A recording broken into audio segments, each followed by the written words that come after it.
Here we go.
Which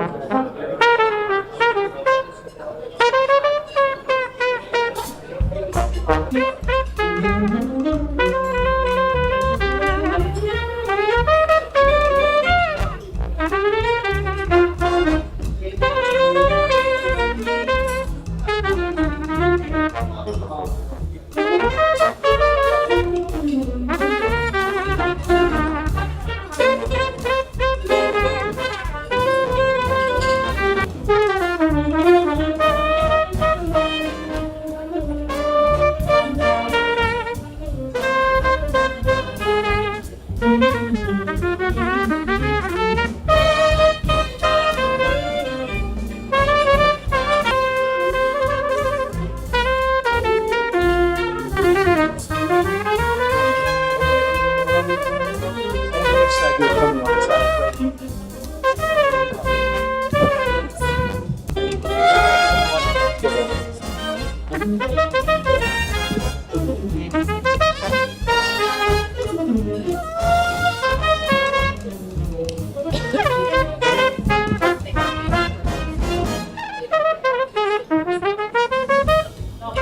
Okay, so earlier the Wi-Fi problem. Use your hotspot. Use your cellular first.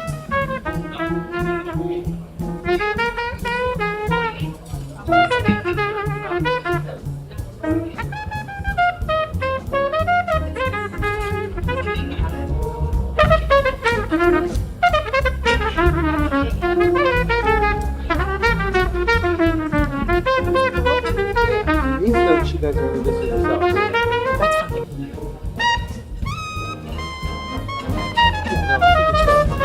They look. Yeah, they do.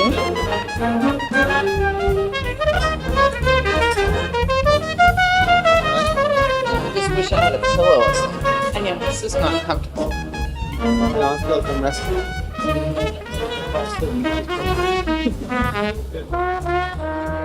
Backpack behind me that won't look nice. Right, yes. That would be perfect. Because we're stuck having a sit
eating 3 or 4 pieces of pizza, you need to eat 1 or 2 pieces of pizza, see how you feel. So you'll be nauseous, and then you blame me, you gave me this med. So have people be prepared that you're going to be full, you haven't felt this in a while, so eat less. Yeah, and don't start it right before Thanksgiving. Right. That's my recommendation. So we do have another question here. Which of the following best describes how the mechanism of action of the GLP-1 receptor agonist contribute to multi-system benefits in patients with cardiovascular disease? Is there, was this? They have already voted, we're at Oh, good. 89 voting, It's a so good state. keep those votes in, and what's the mechanism of benefit for cardiovascular disease? Let them keep voting and then we'll chat about it. Keep them coming. It's okay not to know, this is what this session's about, so.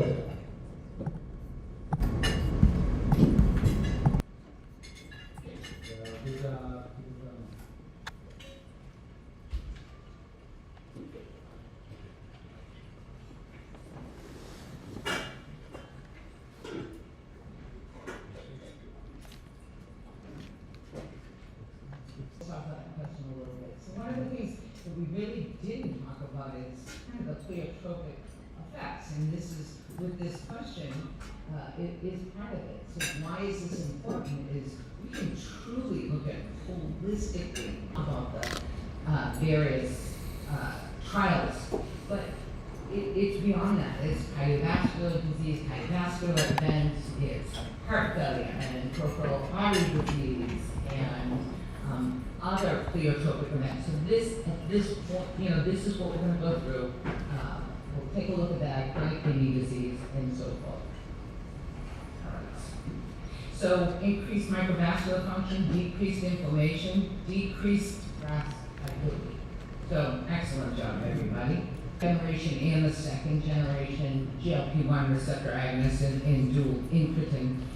And I think that what's really important to think about when we're talking about the pleiotropic effects is you can see that in the second generation we have semaglutide. These are all injectable with the exception of there's an oral semaglutide available, but you can see the indication. So the indication is based on those trials. So we have a flow trial which we're going to talk about. So you have a kidney disease indication with the cardiovascular risk reduction, and also independently in people with ASCVD and cardiovascular risk, and we'll talk a little bit more about that.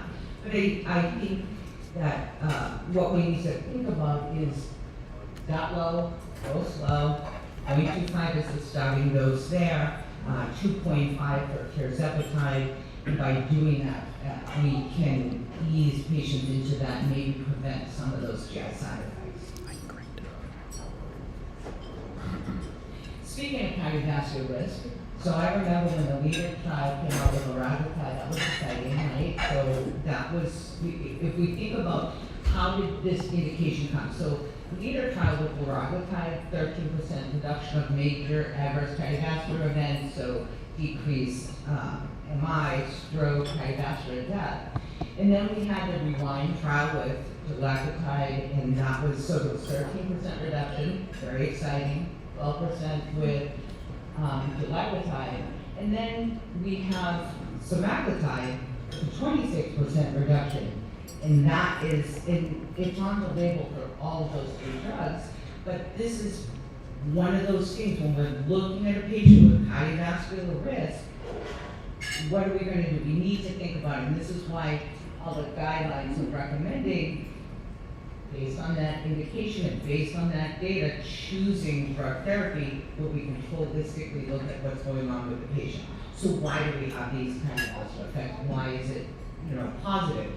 We have obviously increased glucose. I think everyone in this room probably knows how this class of drugs work with increasing insulin secretion, slowing gastric emptying, decreasing glucagon, liver impacts. When we add the second generation, the dual incretin, we can see insulin sensitivity improved, and we have GIP in the adipocytes. So this leads to blood pressure decrease because we have a decrease in obesity and so forth. We have improvements in dyslipidemia, microvascular function, endothelial function, further leading to improvement in ASCVD, decreased inflammation, endothelial function. There's a small increase in heart rate, not clinically significant.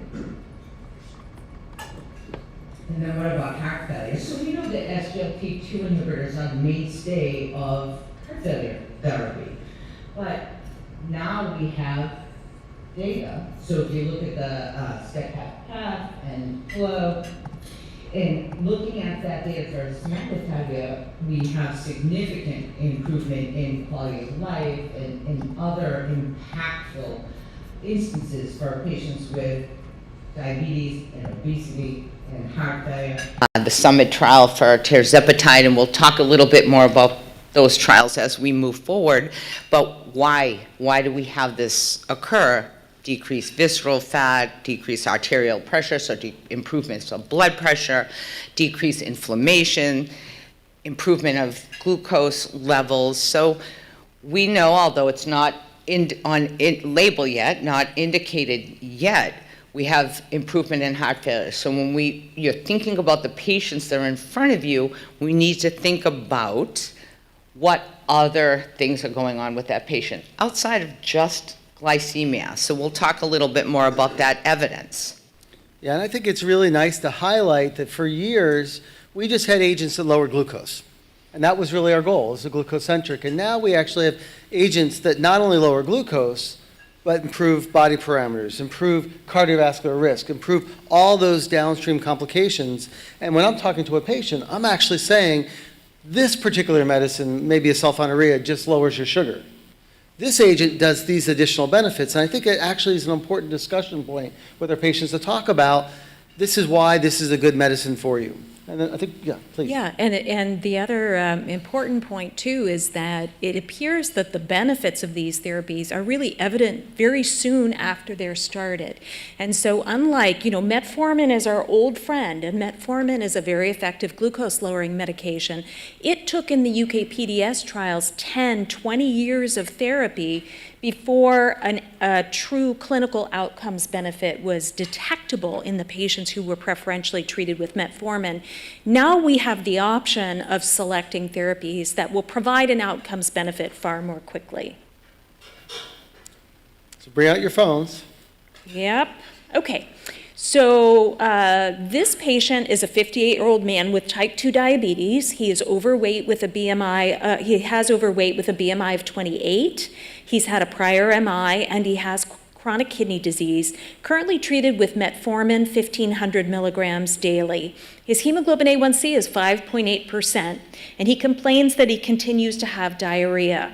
So rather than talking about symptoms or management of GI side effects, we have a slightly different question.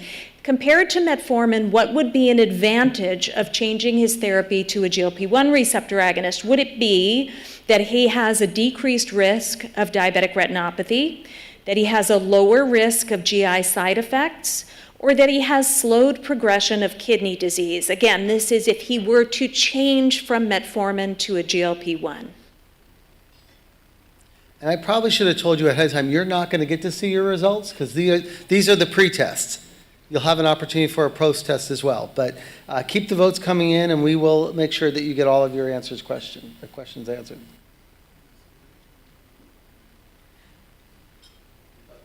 So I was wondering with this question, just this person has CKD, but we actually don't have any of those details. And they're on 1,500 milligrams of metformin. And that'd be my first question is like, what's the level of CKD so I know whether it's going to be safe to even continue that metformin or reduce it?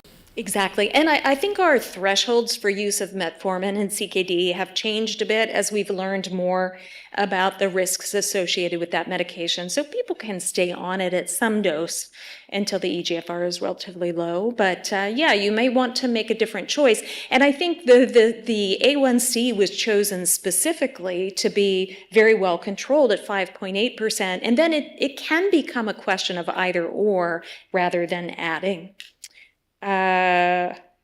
We also have, so we have benefit too. So with the metformin, people will ask me, or students who are on rotation, or residents and so forth, metformin in and of itself is not renal toxic. It's if you have renal dysfunction, that becomes an issue, but it doesn't cause renal toxicity in any way.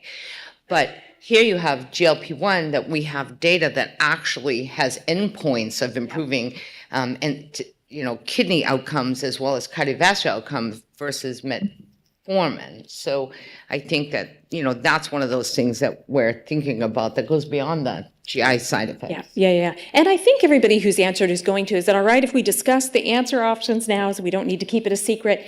Well, with the, it's an interesting question, the discussion about the link between the use of highly effective GLP-1 receptor agonist or dual incretin therapy and either the development of worsening of retinopathy.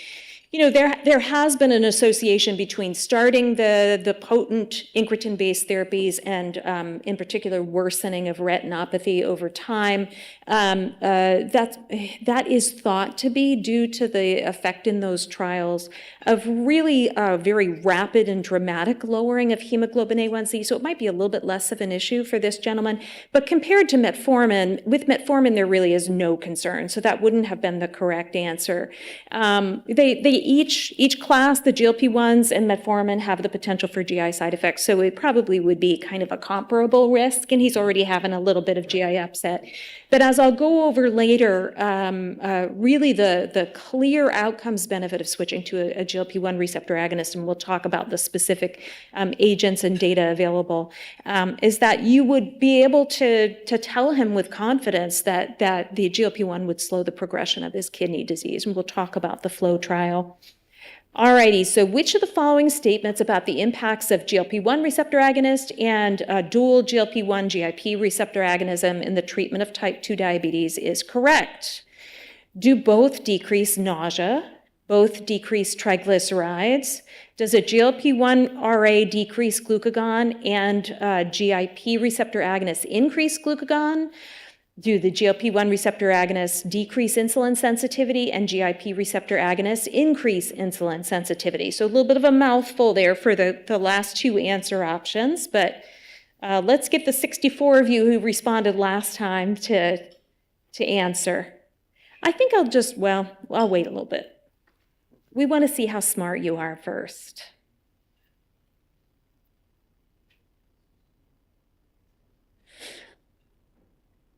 The suspense is killing me. Will we see the answers what they answered at the end? No? Oh, okay. It's just a mystery. Okay. Well, I would say that there's a lot packaged. There's a lot packaged into that question. Interestingly, so we know that the GLP-1 receptor agonists can all increase the risk of nausea. Interestingly, GIP receptor agonists are being studied as a means to manage nausea. So they're being studied as a monotherapy to be an antiemetic, for example. So it is thought that GIP receptor agonism actually can help to improve and manage nausea as a side effect. They don't both decrease triglycerides. The GLP-1s probably decrease a little bit. I don't think the GIPs have a major effect. Interestingly, the GLP-1 receptor agonists decrease glucagon secretion, and the GIP receptor agonists increase glucagon secretion, which you think might not be a favorable thing as far as effects on blood sugar go, but as long as you are taking or using a GLP-1 receptor agonist along with the GIP receptor agonist, that effect of glucagon on blood glucose levels is really not a concern. The GLP-1 receptor agonists decrease insulin sensitivity and GIP receptor agonists increase insulin sensitivity. These are really drugs that directly do not affect insulin sensitivity. There can be some indirect effects on insulin sensitivity in people who lose weight, for example, but that's not primarily how the drugs work. Okay, so this is a busy slide. A little bit of this is a rehash of what you've seen previously. And I would just point out that when we talk about all of these different mechanisms of action through which the cardio-kidney outcomes benefits might be conveyed, These are, in large part, theoretical. It's not really been proven that, for example, this effect on this one pathophysiologic process is the reason that these drugs provide an outcomes benefit.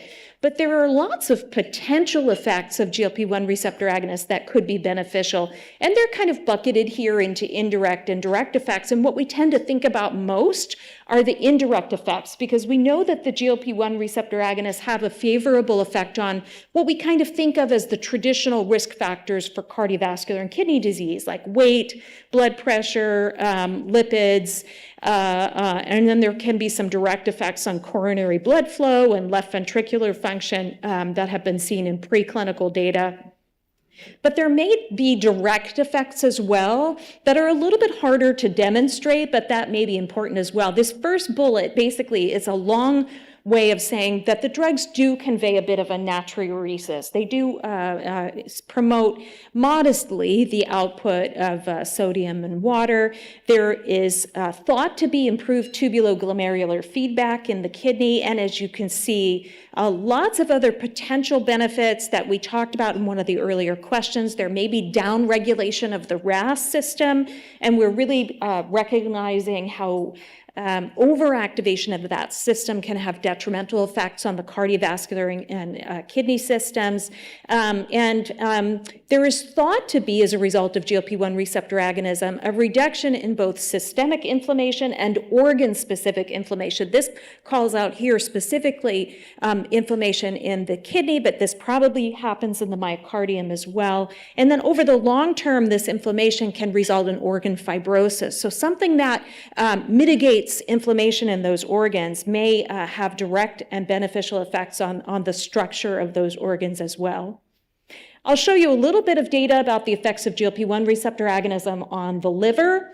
GLP-1 receptor agonist therapy has been associated with reductions in hepatic transaminases. We're not talking about MASLD or MASH today, but remember that your patient may still have that condition even if their transaminases are not abnormal. In fact, once people's levels are kind of up in the upper third, maybe even half of your normal range, it's probably not completely normal. The drugs are associated with reduction in hepatic fat content, and there could be, again, a variety of direct and indirect ways through which these benefits are seen. Weight loss, of course, probably being very important, but also better blood sugar control, improvement in lipotoxicity, less insulin resistance, again, kind of indirectly. And there may be some direct effects on liver fat content. But when I talk about some of the emerging classes of incretin-based therapies, you'll hear about some emerging therapies that probably really directly do this. And again, GLP-1 receptor agonists, again, might decrease oxidative stress, maybe inflammation in the liver, and mitigate the risk of hepatic fibrosis. All right, I think this might be It's an animation. Dr. Schubert. Okay.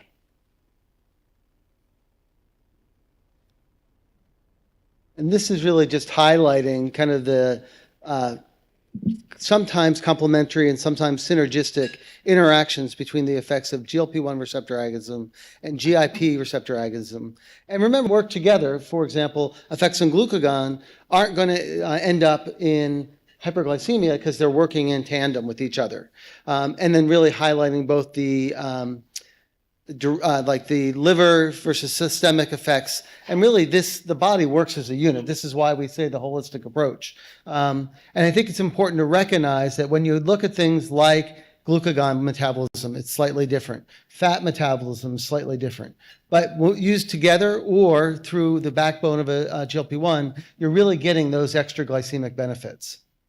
So I'm going to briefly talk about clinical trial data, and I'm going to talk about it at a very high level, and mostly to think about how you're going to communicate this with your patients. Because, what I see a lot of times is when you're choosing an agent for your patient, you're choosing one not only because it's what you think clinically is indicated, but you might be choosing because it's some extra glycemic effect, or it's going to get the person to goal. And I get lots and lots of consultations where someone is got an A1C of 14 and they're on 500 of metformin and 4 glimepiride, and I'm like, look, that's not going to work. That's really not fair for the patient, right? We need to make sure that we have a kind of a map of where we're headed. So let's bring out your phones one more time. It's actually not one more time. An additional time. And your next question is, which factor most influences your selection of using a GLP-1 receptor agonist or a dual incretin agonist for a given patient?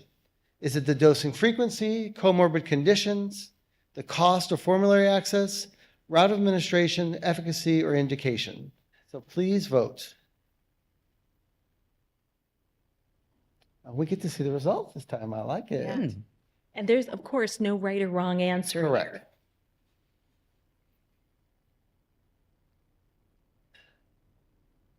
You guys are doing great. Yeah, and before we got here, we actually speculated of what we might see. Yeah. Yeah, here. this So- question is tough though, because these are not Sure. mutually exclusive, right? Of So it's a course. little bit of we're kind of working the system here, but we think about all of these things. Yeah, yeah. And so when we had spoken about it, I think we kind of anticipated this, that even if we choosing with the other things, if you can't get it, that We have to becomes live an in the real issue. world, right? And Sure. What I want to call out is that 0% chose route of administration. So I don't know if you remember the days when we first had injectable GLP-1s and patients will recognize that there are a lot of factors involved when you're picking an agent. That day of injection fear is largely gone. And so we do have oral and injectable GLP-1s, and more are coming.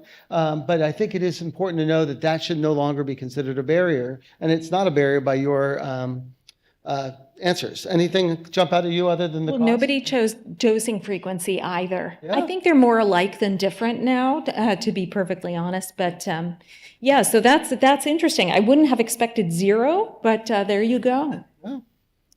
And I think probably, especially given this audience and the talk we're here, choosing comorbid conditions is certainly something we're thinking about for patients. Do they have kidney disease? Do they have heart failure? Do they have ASCVD? But we still need to be able to get it to the patient and formulary and cost and so forth. So I think those showed up as two of the top choices. And even before we put an emphasis on cardiorenal metabolic syndrome, the average person with type 2 diabetes had 7 medications, right? So polypharmacy is a big deal, and we got to choose agents that really can be potent and address multiple issues. All right, this question is a word cloud. So which patient demographic do you feel least equipped to manage when it comes to GLP-1 receptor agonist therapy? So now I think you're actually typing something in here. So please utilize your phone. Type in some things. Love it. You guys bring them in. That you'll see that the emphasis of the word will be emphasized based on the number of people that give the answer. So keep them coming in.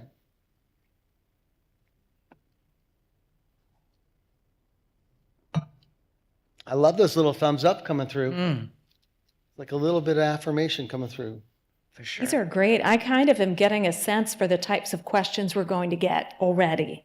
So you've already highlighted some hot topics.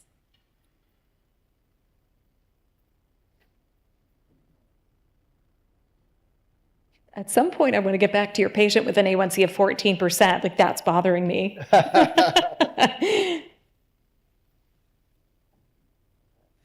All right, this is good. Keep them coming. It does look like the primary one has not changed to the whole thing, right? Well, that's consistent with the pie chart, I think. Yeah. Yeah. I don't know that we have time to address that in full today, but we can talk about some of the strategies, I think, when we have time. What do you all think? What do you see here? What jumps out at you? Uninsured, poor access, exactly what Access. everyone just chose, and that's important. And I think that has changed quite a bit over the years, and especially where we have data and we have indications and For elderly people who don't need to lose a lot of weight. We'll talk about that more at the end. Actually, pregnancy is in pretty large font here. Yes. And just to remind everyone, these are not agents that are recommended in pregnancy. I think the most recent data that I had seen was reassuring with respect to pregnancy outcomes in women who were pregnant and who were on these therapies and became pregnant, but really it cannot be recommended. And remember that a lot of our patients have RN or oligoovulatory, and when they start these medications and lose weight, They will ovulate often more regularly. And so it is important for when you're starting a medication like this in a woman of childbearing age to make sure that you're also talking about contraception. There can be very big surprises if someone loses, for example, 10, 15% of their body weight on one of these medications. And it is happening. There has been a yes. whole set of literature about people who have gotten pregnant on one of these agents. And so far, you're right, the data is reassuring, but that in no mean is a nod to utilizing those agents. Right. And women with diabetes and women with obesity are at high risk for adverse pregnancy-related outcomes to begin with. And then when you're managing an individual person and they have an adverse outcome, it's very difficult to know or understand or be able to explain whether or not that is related to the disease state or to a medication that they might have been on. So it's really best to do everything you can to be proactive to minimize the likelihood that this would occur. And then one thing I see here that I can understand, but I'm excited about is children. And one of my areas of research is utilizing these agents in children. I have substantial, maybe 12 years of experience utilizing them. And there's a lot of exciting news coming. None of them are FDA approved today. Actually, that's not true. There are some that are approved in age 12 and up. But these are very potent agents and they work well at a time when someone is very insulin resistant in adolescence. Yeah, and adolescents have a disease that behaves differently than in adults. They progress much more rapidly, and the medications tend to not work as well when it comes to blood glucose lowering. So that's a field that needs a lot more study. So this, as we take a step back just for glucose lowering, and I utilize this when I'm doing kind of resident education and things to say, when you look across your spectrum of available GLP-1 receptor agonists, they all lower glucose very well, right? We've got liraglutide at 1% mean, and again, many of the oral agents are less than that, and then you just go up from there. And so you'll see that some of the guidelines will highlight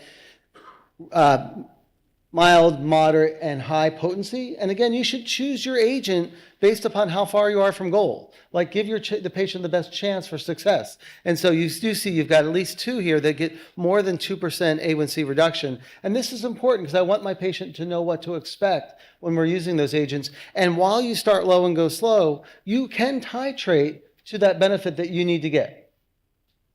And then this is looking at the SUSTAIN series of trials. And when you look at this, and this is semaglutide 0.5 and semaglutide 1.0, you can see across the spectrum of trials that in addition to glucose lowering, you're getting significant weight loss compared to the comparator, whether that's placebo in gray or dulaglutide in orange, exenatide ER in yellow. You've got a DPP-4 in there somewhere, as well as in red. That's again dulaglutide. So you do have again significant benefit, and this really changed the conversation for a lot of my patients because I used to say for every 1% you dropped your A1C, you got a 6-pound weight gain. That was kind of the lived experience before we had this class of agents. And now we can say we have agents that are not only going to help you achieve your A1C goal, but also have substantial reduction in your weight in addition to that. And that's really what a lot of patients want because they get frustrated when you say, oh, your A1C is so much better, but my weight is higher. And I'd also highlight that this is even before we had the 2 milligrams of semaglutide for type 2 diabetes.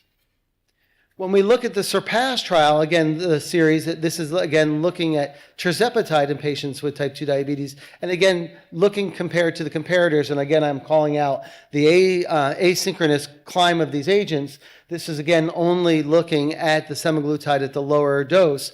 You do see that you get, again, substantial weight loss with all in a dose-dependent manner for tirzepatide, all the way up to 15 milligrams. And again, in many of these trials, you're getting more than 10% weight loss.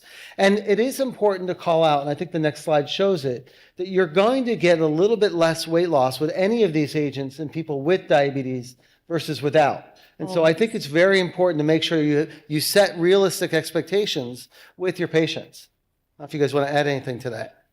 I was thinking, sitting here thinking historically before these existed, and I can almost see patients in my mind when I'm telling them that I'm putting them on a glitazone and it's the best thing and it works so great, which it does. But, when I think about what happened to them in terms of weight gain, that this is almost like science fiction. So we not only have the glycemic reduction, but weight loss, and then all the other pleiotropic effects. So, when I think about what did I teach, 30 years ago and 20 years ago, it's crazy. In my practice, essentially, people would come to see me and I would say, let's go up on this dose and that dose and that dose of insulin. That was the endocrinologist practice, the diabetologist practice. 15 years ago was changing insulin amounts and maybe changing the mode of insulin delivery. So it is a whole new world for type 2 diabetes. 500. Yeah. It's incredible. Very different. Now, this is the SURMOUNT-5 trial. So again, in the absence of diabetes for the management of obesity, and you can see then that both semaglutide and tirzepatide gave you more than 10% weight loss. In this study, tirzepatide had 20% weight loss. And I think this is really a major component that I want you to think about. We always are talking about lifestyle management as part of diabetes, and we always talk about trying to lose weight, but we know that there are thresholds. 3% is going to improve some of your numbers. 5% can really improve some of your risk factors. 10% is disease modifying, and 20% is often disease regression. And so I think as we think about the things that are hurting people with diabetes, getting that 10 or greater percent weight loss is really critically important. And that's why these have been good agents, not only just for weight loss, but for the outcomes associated with excessive weight. And I want to highlight here, if you even look in the middle there, those at 10%, 15, 20%, 25%, with both agents, you're getting more than a 60% achievement of 10% weight loss and as high as 81%. That's a really big deal. And that, we don't have the A1Cs here, but the A1Cs are also dropping now below the diabetes range into the pre-diabetes range or even into the normal range. I would be thrilled if I could get my patients with type 2 diabetes to have 40 to 65% get 15% weight loss. That's going to change the trajectory of their disease. And so we now know that we can feel really good about working with these patients, giving them agents that are going to be patient-centered goals, but also help us achieve our goals. And we have to think about this, the ability to de-intensify therapy. Yes. So we can de-intensify therapy by less medications. People have that level of weight loss too. It could even be blood pressure meds and not just diabetes medications that are decreased because of this. Yeah, I love that. Now I'm going to move on to my favorite, the trials looking at cardiovascular and kidney outcomes benefit. Obviously, I'm moving on from the metabolic benefits.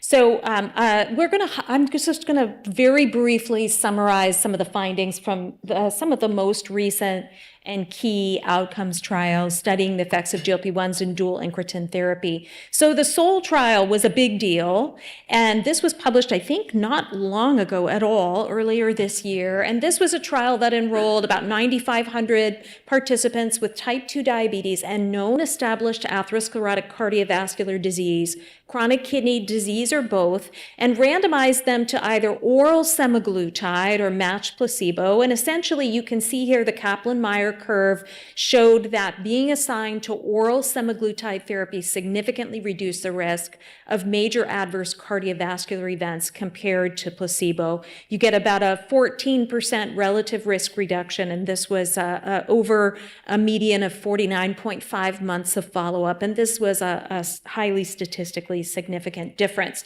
So for our patients who, and there are some of them, I think they're more likely managed in primary care than the endocrinologist practices or diabetologist practice. There are people who really just want to be on an oral medication, and now we know that oral semaglutide is a good choice and something that will provide both a metabolic and cardiovascular outcomes benefit in these higher risk patient populations. This is a slide that really just summarizes some of what we've learned about the effects of GLP-1 receptor agonist therapy and heart failure.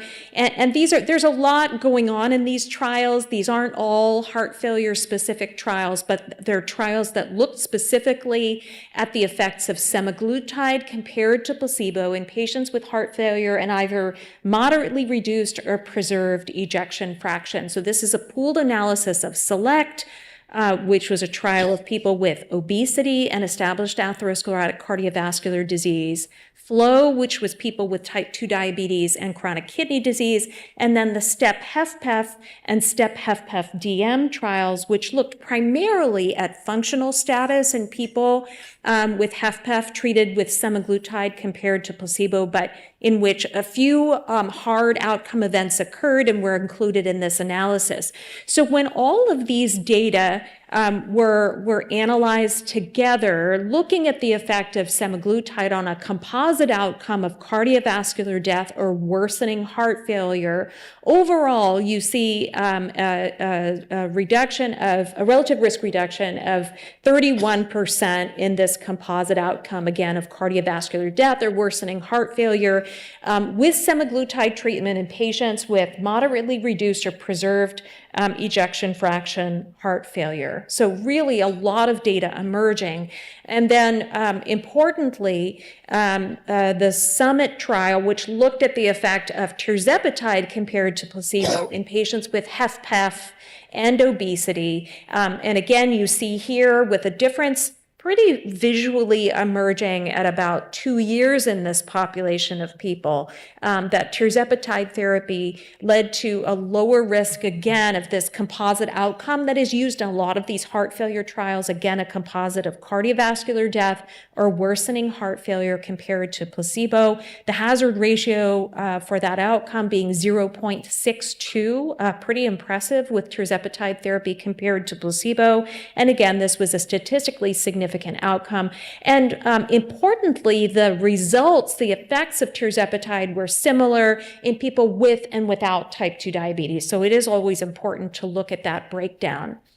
Now, I was very happy to see the results of the STRIDE trial because peripheral arterial disease seems to be sort of the forgotten complication, and our patients have it. This is, and our patients with peripheral arterial disease are at very high risk for not just complications related to their peripheral arterial disease, but they're also at very high risk for cardiovascular death, MI, and stroke. Don't forget, it's not just their legs that are the problem. This is an indication that they have a higher global cardiovascular risk. But the STRIDE trial was a trial that looked primarily at the effect of semaglutide treatment in people with type 2 diabetes and peripheral arterial disease on functional status. So again, it enrolled patients with type 2 diabetes and PAD that was symptomatic, so that limited their ability to exert themselves. The primary outcome was the ratio of end of study to baseline maximum walking distance. And people who were assigned to semaglutide treatment had a very significant improvement in their median walk distance at the end of the trial. And not shown here, but important to understand, is that the difference between the semaglutide treated groups and the placebo treated group was about 52 yards, if I remember correctly. So it wasn't just a couple of yards more that they were able to walk. It was a pretty substantial difference overall. The FLOW trial we've alluded to a couple of times already. This was a trial that enrolled people with type 2 diabetes and chronic kidney disease. They were randomized to semaglutide or matched placebo. And again, you can see here with at least visually a difference in outcomes of the two groups being evident certainly by 1 year of treatment, where you see that semaglutide significantly reduced the risk of the primary composite outcome, which was comprised of a 50% or greater sustained reduction in eGFR, progression to kidney failure, or kidney-related or cardiovascular death, with the hazard ratio being 0.76 with a highly significant p-value, 0.0003.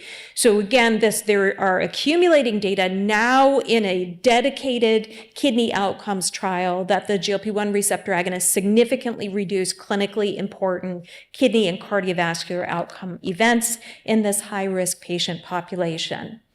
And then the final kind of category or disease state that I'll show data about include the effects of the incretin-based therapies on fatty liver disease, or MASLD, or MASH is the current terminology. So these are data from the ESSENCE trial. This trial enrolled patients with MASH and stage 2 or 3 hepatic fibrosis, with the endpoint that was of interest being resolution of steatohepatitis without worsening of hepatic fibrosis. And you can see on the left-hand side that with semaglutide treatment, that endpoint occurred in about 63% of treated participants, whereas with placebo, that occurred in a smaller proportion, 34.3% of placebo-treated individuals. Smaller proportions had reduced liver fibrosis without worsening of steatohepatitis. However, that was more likely to occur with semaglutide treatment therapy compared to placebo. You know, one of the things that I forgot to mention previously, but that you can see displayed pretty well on this slide is sometimes it's important to kind of keep an eye on what the optimal or target treatment dose of the GLP-1 or dual incretin agonist was in all of these different trials. And what you see consistently is, for example, let's take semaglutide as an example. In the trials that are really focusing on patients at high risk for cardiovascular and kidney related outcomes, usually the target dose was 1 milligram a week. If the trial enrolled patients whose primary problem and whose primary comorbid conditions were related to excess weight, the treatment dose, the target dose is usually higher, as you see here, where the target treatment dose of semaglutide was 2.4 milligrams weekly. So keep that in mind. If you want to improve cardiovascular kidney outcomes in patients, for example, with type 2 diabetes and established ASCVD or established chronic kidney disease, a semaglutide dose of 1.0 appears to be effective in improving outcomes. But for some of these conditions like HFpEF and MASLD or MASH that really are very highly dependent upon and related to excess adiposity, you're going to want to try to go higher to trials. And then finally, this is a similar trial called Synergy NASH of patients with MASH and moderate or severe hepatic fibrosis randomized to tirzepatide at one of 3 doses or matched placebo for 52 weeks. And you can see here that tirzepatide was more effective than placebo with respect to the outcome of resolution of MASH without worsening hepatic fibrosis. And on the left-hand side, this particular outcome and the benefit of the drug appeared to be dose-dependent. For this secondary outcome that you see in a lot of these MASLD MASH trials, the decrease of fibrosis stage by at least 1 stage and no worsening of MASH seems to be a little bit harder to move the needle on, but again, the active therapy being more significantly effective than placebo.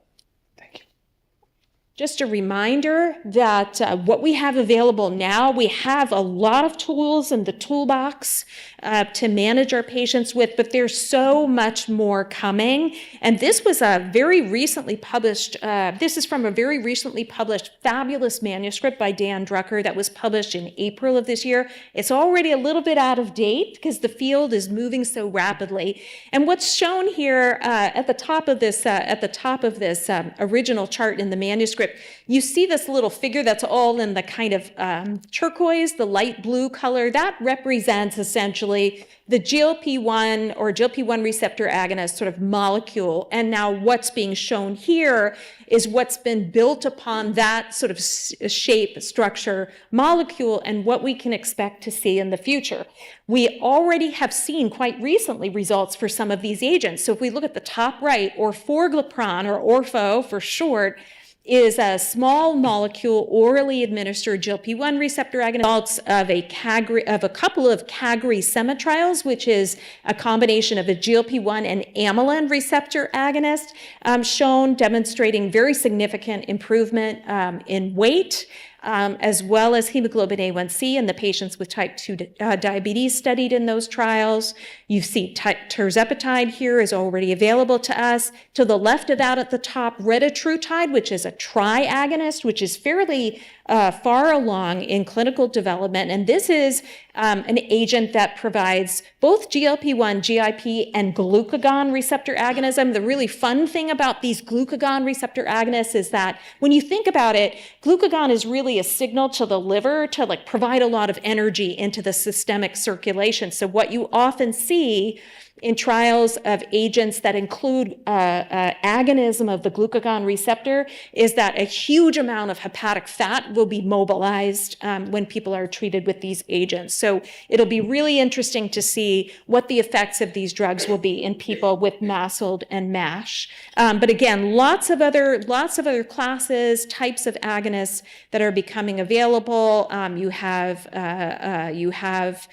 for example, a lot of emerging interest in amylin and amylin receptor agonism, which kind of fell out of favor in the past because as the therapies that we had available in the past were difficult to take.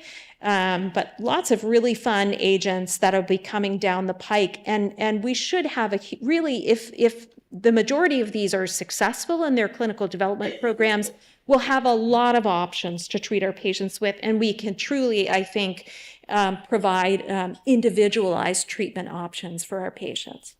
So we're going to have one more section before we do a Q&A. We have a number of great questions that have come in. Please keep them coming. If you have a question, write it on your card. Just raise your card up. We got people all over that will run and grab them for you. You guys are awesome. Yes, and now that we've looked at all that clinical data, let's, and that evidence, let's take a look at some of the guidelines and we'll move into those cases.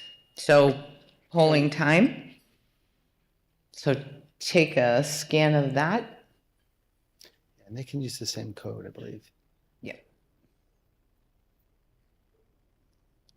Okay, so your patient, 62-year-old female, type 2, CKD, A1C of 7.5, EGFR 36. She's taken an SGLT2 inhibitor. What guideline-based treatment might you recommend? How to further reduce the risk of CKD progression and cardiovascular events?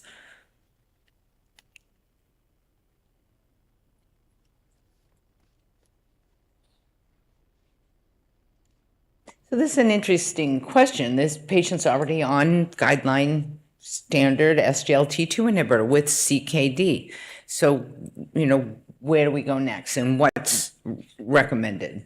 Well, the question specifically says, might you recommend now? It doesn't say, should you start now? Because the guidelines at present don't say, but they might say that patients with type 2 diabetes and chronic kidney disease need to be on, for example, both an SGLT2 inhibitor and a GLP-1 receptor agonist. How? Because there haven't been, really the data that are available so far are primarily observational that suggest that, for example, if you have CKD or cardiovascular disease and you're on one of these drugs at baseline in a trial and you're randomized to the active therapy, so the other class, you benefit just as much as someone who's not on, for example, an SGLT2 inhibitor already. So sometimes those data are a little bit hard to understand and assimilate into clinical practice, but what that tells me is if you've got kidney disease, for example, and you're on an SGLT2 inhibitor, you haven't maxed out your outcomes benefit. At least these observational data suggest that you're going to benefit just as much as a person not on an SGLT2 inhibitor if you add a GLP-1 receptor agonist. The guidelines don't really mandate that at present. They do, of course, say, like for this person, if the hemoglobin A1C is above goal, to absolutely go ahead and add the class that we know also provides an outcomes benefit. So it would be a very reasonable choice, not from a guideline-based perspective mandatory at this point, but something that you should strongly consider if it is possible for this person. Especially when we saw that data and that led to an indication as well. So keeping that in mind for sure. And the cardiologists and nephrologists they don't really, in their guidelines, they don't demand to see trials of effects of combination therapies before they add a demonstrated beneficial therapy to kind of their pillars of care. They just go ahead and add it and start doing it. So for some reason, endocrinologists like to see a higher level of evidence, but it's not wrong to act now. And just in terms of dosing let's talk about EGFR. Hers was, this patient's was 36. So SGLT2 inhibitors, when the, ADA standards of care is even at 20, then I think we can probably concur we don't tend to take people off, right? Oh, no, no, no. So that kind of So- threshold of 20, which frankly isn't in all of the package for all of the agents, like it doesn't even say that you can only start it if the EGFR is above 20. Essentially, the guidelines say that you should start an SGLT2 inhibitor if the EGFR is above 20, and then you leave people on it at least until they start kidney replacement therapy. That's a little bit of a gray area, but there's no reason to take people off. And in fact, the people at kind of that further end of the CKD spectrum may still benefit from being on an SGLT2 inhibitor or a GLP-1 receptor agonist for that matter, particularly in the sense that it can reduce their risk of adverse cardiovascular events, not just progression of kidney disease. And then in dosing in renal dysfunction, so we know with semaglutide and liraglutide, you don't need to make any, or tirzepatide, any dosing adjustments in renal dysfunction. Exenatide LAR, it's less than 45, and exenatide BID less than 30. So dulaglutide, there's a warning with, look at end-stage renal disorder, but that's important. So if you're thinking you have patients with such a big percentage have chronic kidney disease, we have to think about renal dosing. Yeah, well, some of them are not renally dosed, as you've mentioned, but we do need to exercise some common sense. So the person with very advanced kidney disease, if they start one of these agents and it's ramped up too quickly and they develop a lot of GI side effects, nausea, vomiting, potentially could have an AKI. So we need to make sure, again, we're starting low, going slow, not treating beyond what someone can easily tolerate. All right, we got one more. Yep, one more for would you not use these drugs? And you talked about the MASLD and MASH and decompensated cirrhosis would be one of them. And we're going to talk a little bit more about that. Yeah, so ideally you treat people earlier so that maybe we can reduce the risk of their progression to decompensated cirrhosis. Where really at present the only recommended therapy to manage type 2 diabetes is insulin. All right, let's go. We have a little delay. So let's talk a little bit about the standards of care. And we have kind of alluded to that. And I think that everybody truly understands that we need lifestyle changes, certainly goes with it. But the real change that happened a few years ago is not metformin for everyone. And that's because we're no longer glycemic centric. We're not looking at just glycemia. What we're looking at is the pleiotropic effects. So if we have someone with high risk, the standards of care are recommending specific drug therapy outside of that glycemic control. So if someone has ASCVD, if someone has high risk or indicators, the recommendation is to use the drugs that have the data and the evidence and the indications. So GLP-1 receptor agonist with cardiovascular benefit or an SGLT2 inhibitor. Then we're looking at glycemic control. If we need additional glycemic control, use the opposite. So if you started with the GLP-1, we're going to add an SGLT2 inhibitor. If you started with an SGLT2 inhibitor, we'll use a GLP-1. And as we kind of discussed earlier, is using that combination therapy. We're seeing data on that, but it's not mandated. It's not in the standards of care. The other thing is heart failure, and we've talked about now the SGLT2 inhibitors being standard go-to, but now we have that data that you have reviewed on semaglutide and there's someone tirzepatide, so put a pin in that. They don't have the indications as of yet, but it's certainly hopeful. And CKD, for sure, SGLT2 inhibitor or GLP-1 receptor agonist that has that data and we have that indication. And then also thinking about mitigating the risk of liver issues.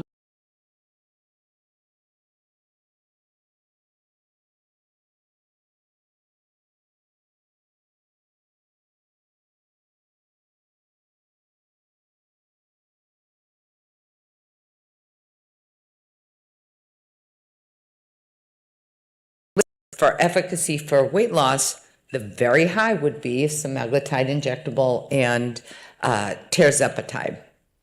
And then for glycemic control, the same thing, very high would be high-dose dulaglutide, tirzepatide, and semaglutide. And then I think we're going to look at liver. If we can go back one, let's see. So, we have talked about this. So for everybody, lifestyle changes, weight loss, cardiovascular risk reduction. We're going to take care of patients, going to make sure their blood pressure is under control, cardiovascular risk, etc. But early on, obesity pharmacotherapy versus diabetes pharmacotherapy, the preferred is going to be GLP-1s, GLP-1 receptor agonists, the combination, with or without pioglitazone, SGLT2 if you have type 2 diabetes. Same thing if you go up with your risk a little bit higher, which you can see here, but specific MASH pharmacotherapy, that's a little bit later. And one of the questions that we asked was the polling question was about decompensated. And so at that point, it's a different ballgame and a different story. Okie dokie, let's see. All right, so you all did a fabulous job with questions, and we had pre-planted some kind of scenarios to talk about, but you got them. So we're going to talk about your questions. So I've got them coming in, and some are going to be for all of us, some I'm going to direct. So the first question that came in, and I'd like to hear everyone's thoughts here, but I'll start with you, Jennifer. How do you handle interruption of these agents when it comes to a procedure or a surgery for a patient? That actually is a bigger question than you might have intended. So there have been concerns expressed, for example, that people who are on one of these agents that in theory slow gastric emptying, who are going for a procedure in which they receive general anesthesia, might increase the risk of aspiration events due to retained gastric contents. Now, I would say that the data to support this as an actual concern are very limited. And in fact, analyses of large data from healthcare systems, from insurers, suggest that the rate of aspiration in people on a GLP-1 or dual incretin agonist before they receive general anesthesia, that the rate of adverse outcomes related to aspiration or respiratory failure is comparable to people not taking them. However, we need to work with our colleagues. And what I see recommended most often is that, for example, if someone's on a weekly GLP-1 receptor agonist, that they take their last dose a week before the procedure so that the effect is kind of waning. Every once in a while, I hear kind of concerning stories where the anesthesiologist or surgeon has recommended that they stop it for a month beforehand, which I think is very, very difficult to justify and is likely lead to a decompensation in glycemic control for many people. So I personally would push back against that if that's an issue. Now, you might be asking a different question, though, and that is, I can let somebody else answer this, but then when somebody's been off for a while, right, because they've been in the hospital or they're recovering from a procedure, then what do you do? I think it depends. It's going to depend on how long they're off. Because if we think about the weekly agents, semaglutide has a half-life of 7 days. So even if they missed a week or missed a couple of weeks, there's still semaglutide present. Tirzepatide has a half-life of 5 days. So they're long-acting. That's why they can be dosed once a week. So if somebody missed a week or two and they don't have GI issues before, I choose to have them restart at their previous dose. If they're off for months, then I might restart. What are you doing? Especially if it was a struggle the first time around to get them to tolerate a therapeutic dose, you might want to be a little more conservative. There was actually a recent study that showed that if you fasted 24 hours before surgery, you actually had the same benefit if you held the GLP-1 for some length of time. Because quite honestly, the GLP-1 holding data is very inconsistent, and the recommendations actually don't make physiologic sense. So actually, I have found, and it seems the anesthesiologists I'm working with are okay with that if they do fast or only water for the 24 hours before. And then you don't have that issue. Absolutely. Okay, so Jen, I got one for you. What medication should you be careful about due to GI absorption issues when starting a GLP-1 receptor agonist? There's really no clinically significant drug interactions for that purpose, other than what you had talked about earlier in terms of fertility, right? So in terms of birth control, tirzepatide, the recommendation is actually need to be at steady state for that 4 weeks at each dose change. So using an alternative when you're on tirzepatide an IUD or whatever, or waiting until that. Now, that recommendation is not there for semaglutide. However, In the you have US. that weight in the US. However, you have a weight loss, you have other reasons, have improved fertility. So it might just be good clinical judgment or appropriate to have that conversation in your childbearing patients. Yeah, so if their primary means of contraception is oral contraceptives, they might, for a little while, want to have a backup form of contraception being used as well. Okay, so we've got a question here. It's pretty common. Write it down, please. We don't see this with other medication, like for example, thyroid medication. We don't see why should we bother for concern about absorption and correction of medication. We don't see it with a bunch of other. Repeat the question. So the question is, we don't see this with other classes of medications. I don't know that it's as well studied. I think the issue is that the risk of becoming pregnant on one of these drugs is really unknown and is not recommended. And so if someone, oral contraceptives are kind of a special case where you're potentially affecting outcomes of two people rather than just one. And the European Medicines Agency has taken a kind of, they have much more sort of specific language calling this out as a potential concern, really for a lot of the GLP-1s and dual incretin-based therapy. So this is a common question that came throughout. What's your approach for switching GLP-1 receptor agonists, especially when cost or formulary is an issue? So maybe I'll start with you. So again, it depends on that situation. Did that patient in front of me have no problems with that original? I do everything I can to keep them on what they were on, do a prior authorization or whatever I need to do if that's the drug I wanted them to be on for whatever reason. Maybe it's the pleiotropic effects that I want them to be on that. But depending, sometimes I'll start lower or sometimes I'll start one step up, and it's not on label. I might step a little bit higher. It depends. I have to say, I'm probably a little too conservative with it. And so I supervise a lot of fellows in clinics, and some of my fellows are like, switching people over to a little bit higher dose than I ordinarily would. So far, it's been going okay. And so maybe I just need to be less old-fashioned. Again, I think it has to do with what the dose is of the current GLP-1, for example, that they're taking, and how well it's been tolerated historically. Like for somebody, again, where it was really hard to get them up to Yes.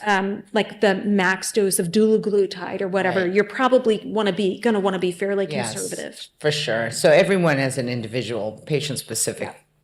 Yeah, and I think sometimes we end up switching, and every medication has its own independent set of side effects for any given individual. And so if you had lower GI side effects with one, it is still worthwhile to switch within the class because you may not see it with the other. And I was a little bit like you, but I actually am doing a little bit more equal estimated dosing. And people seem to be doing well. And the other thing I would point out is it's probably okay to switch to, technically a lower dose if you're switching to a more potent agent, right? Because if you're making a switch to a more potent agent, you might achieve a similar metabolic result with what technically seems to be a somewhat lower equivalent dose. So there is a question here about, lots of questions actually, about the use in type 1. So I utilize the GLP-1 receptor agonist, not primarily for its glucose lowering effect in type 1, but if I can reduce insulin, I can help them with weight reduction, and I'm making the jump for potential pleiotropic benefits in those patients. There's certainly ongoing study for that. It's not indicated, but if we're looking at pleiotropic effects and the weight loss too, so I feel everybody deserves to have appropriate and effective and safe obesity treatment if that's necessary. But what we're seeing is when you are doing that off-label, being able to reduce insulin doses even in people with type 1 diabetes. Certainly with people with type 2, which we never really kind of got an opportunity to talk about, but that's why the ADA, Standards of Care, recommend injectables as the first injectable over insulin, which is the opposite of what we used to do years ago.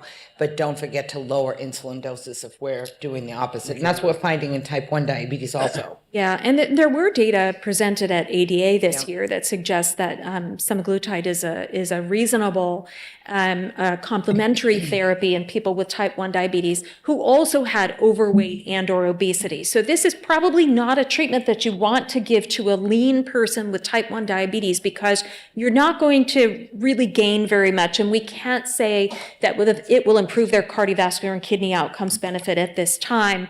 But it can help you cut back on insulin doses in the person with type 1 diabetes who is also insulin resistant.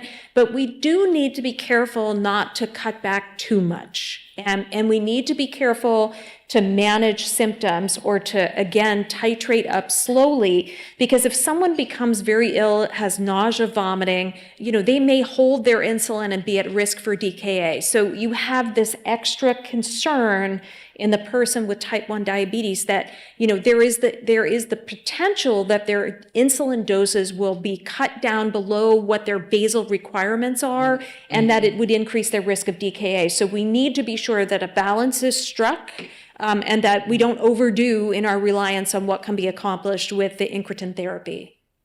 I'm going to unpack this question and put it into two questions. Lots and lots of patients have been taking compounded GLP-1s, and now they're kind of not sure what they should do because there's cost issues with prescription versus compounded. How do you handle that? If you want to Google Goldman Wicked Good Cardiometabolic Chat, I did a podcast on the Say it again. compounded Wicked Good Cardiometabolic Chat out of Boston. So I did do something on this. I'm not, there are legitimate compounding pharmacies that follow all the rules and so forth, but that doesn't make it legal to do that anymore. There's not a shortage. But right now, it's flooded. The internet is flooded with, buy this, take this. We don't know where it's coming from. I have a friend, an endocrinologist friend, who had a patient using compounded, ended up in the hospital for 3 weeks in kidney failure, when in fact, that patient actually had coverage, drug coverage. So I don't recommend it. I'm not big on compounding. I would prefer to jump through every hoop I can to have patients have insurance coverage of whatever insurance, and there's also now direct to consumer Exactly. To purchase at a lower price. Does that fix everything? No, it doesn't fix everything, but it's still improvement in access to patients with direct to consumer.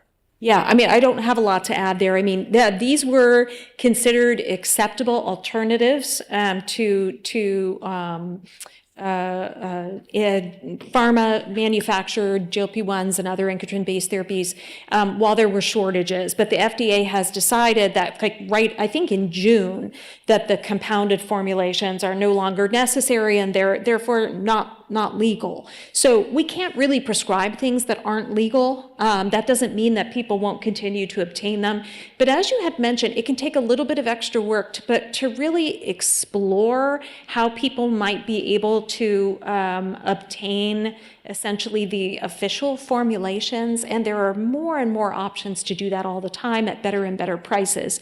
That's probably a better route for them. I've also used patient assistance programs. Absolutely. So I've used the patient assistant, even patients who are insured. So Yes. if they're underinsured or they have Medicare, I have done that. Yeah, Medicare is almost the trickiest one when they get in the donut hole. For Medicaid in most states, now this is for diabetes management, in most states there will be a GLP-1 receptor agonist that with demonstrated outcomes benefit available on that formulary, but it takes some work to figure out which one it is, and it probably changes each year as they revamp the formulary. But people do have options. It's just within our system, it's really difficult to figure out what they are. Yeah.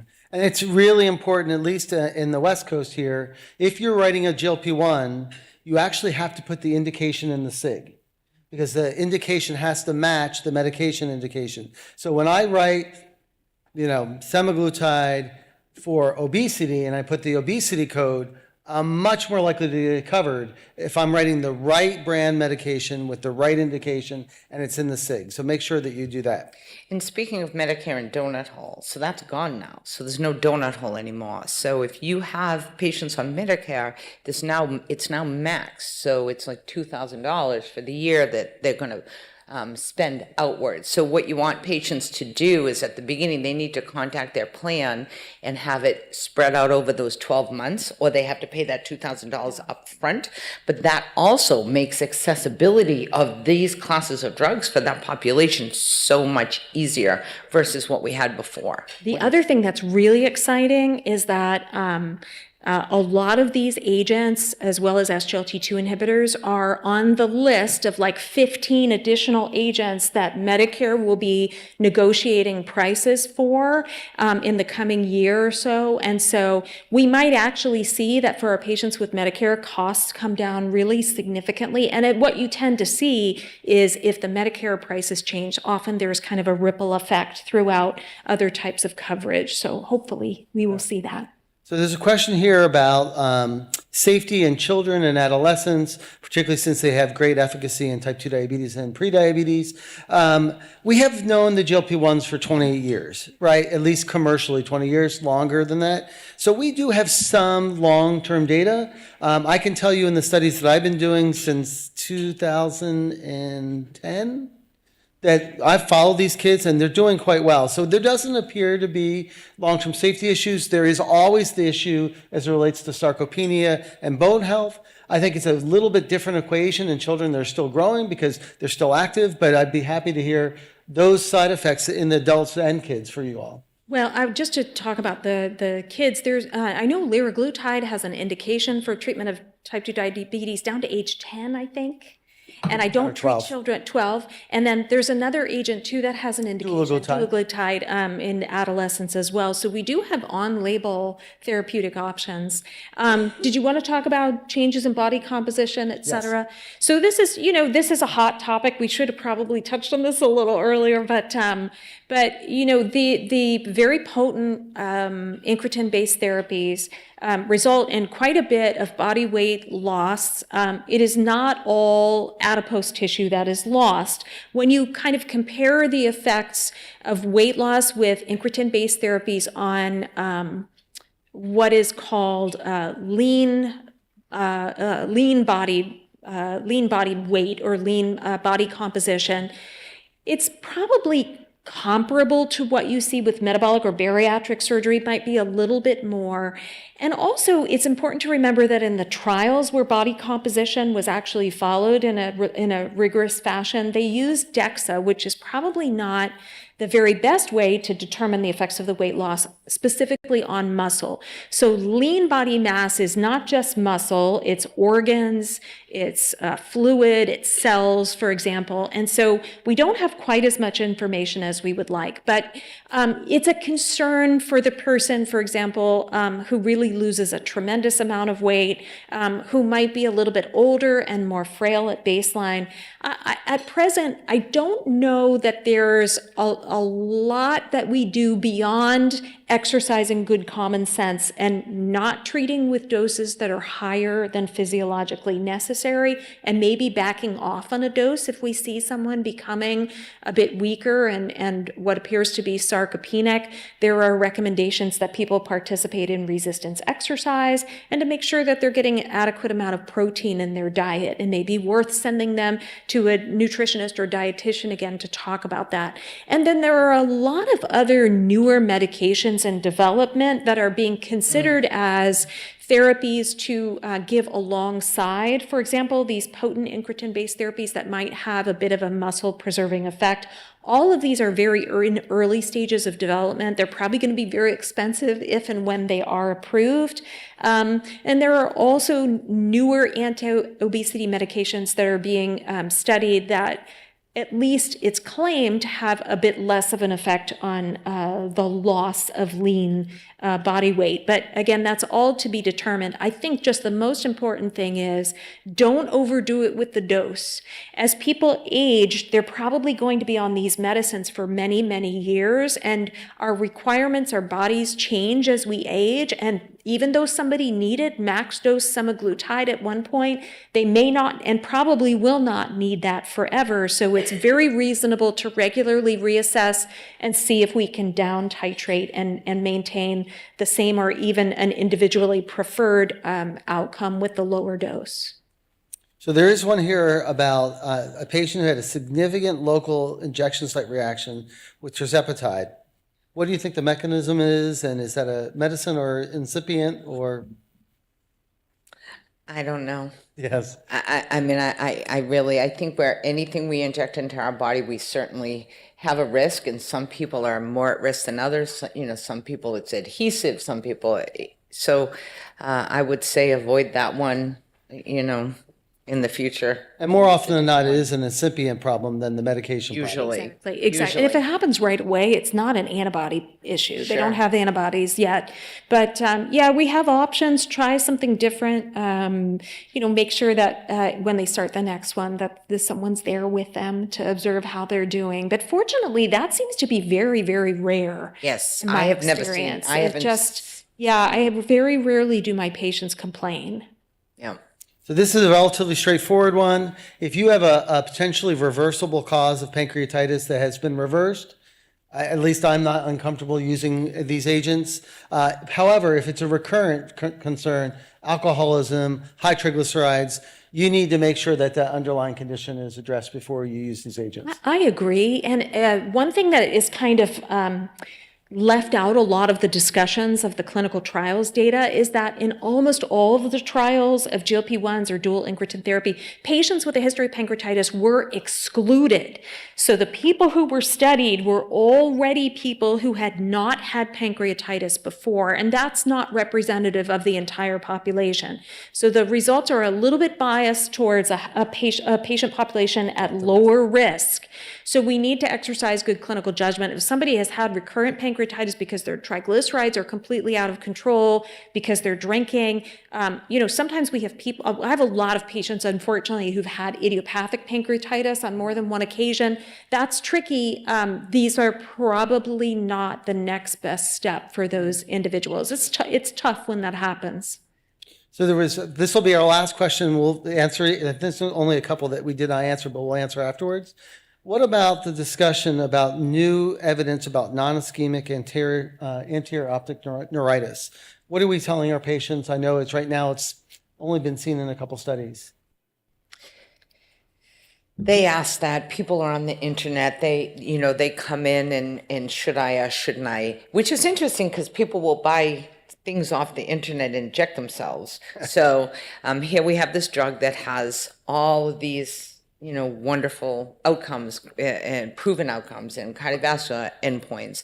So I do, listen, we're making sure that you're having, an annual dilated eye exam. We're taking a look at all those things. Right now it's unknown. It's considered to be rare. I'm not going to force you to do anything. What do you think? And let people decide. Yeah, I think this is an area that we need to learn more about. I'm not sure that I personally understand what the phenotype is of a person who's going to develop that complication. I would like to think that if I have my patients' cardiovascular risk managed well otherwise, that might reduce their risk, but I don't know that that is the case. In my patients who have fairly advanced retinopathy, I always check with their ophthalmologist to make sure it's okay that I'm going to start one of these medicines. They never say no, though. But I feel like it's a courtesy, and maybe at some point they'll be a little bit more up to date and have other input. But I also, what I think is very important, just from a retinopathy perspective, is to not start somebody on a potent incretin-based therapy when their A1C is 12, right? Because then the likelihood is that you're going to drop their A1C a lot and quickly with these agents. So try to get their A1C a little bit closer to goal so that you're not going to drop them tremendously when you start the GLP-1. You can do it and then gradually up titrate the GLP-1 and decrease, for example, their doses of insulin that they're on so that the improvement in A1C is a bit more gradual. That is something that I do from just a safety perspective, which I hope is helpful. I would note that there is an ongoing semaglutide trial called FOCUS. I don't know when it's going to be concluded, but that is a dedicated retinopathy study that I I hope will shed a lot of light on what we understand are the effects of, in particular, semaglutide therapy on eye outcomes. But I also really wish that I knew what type of person is at risk for this specific type of complication. I just don't have a good feel for that right now. I talk about eye problems and the risk of worsening eye disease with patients who are starting these medications, but it's hard for me to say, in particular, I'm worried about you getting this with what we know now. Well, Dr. Goldman, Dr. Green, thank you both. Thank you all for your active participation today. We hope you enjoyed it. Please make sure you do your post-test and do your evaluation, and enjoy the meeting. Yeah. Thank you.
Thank you.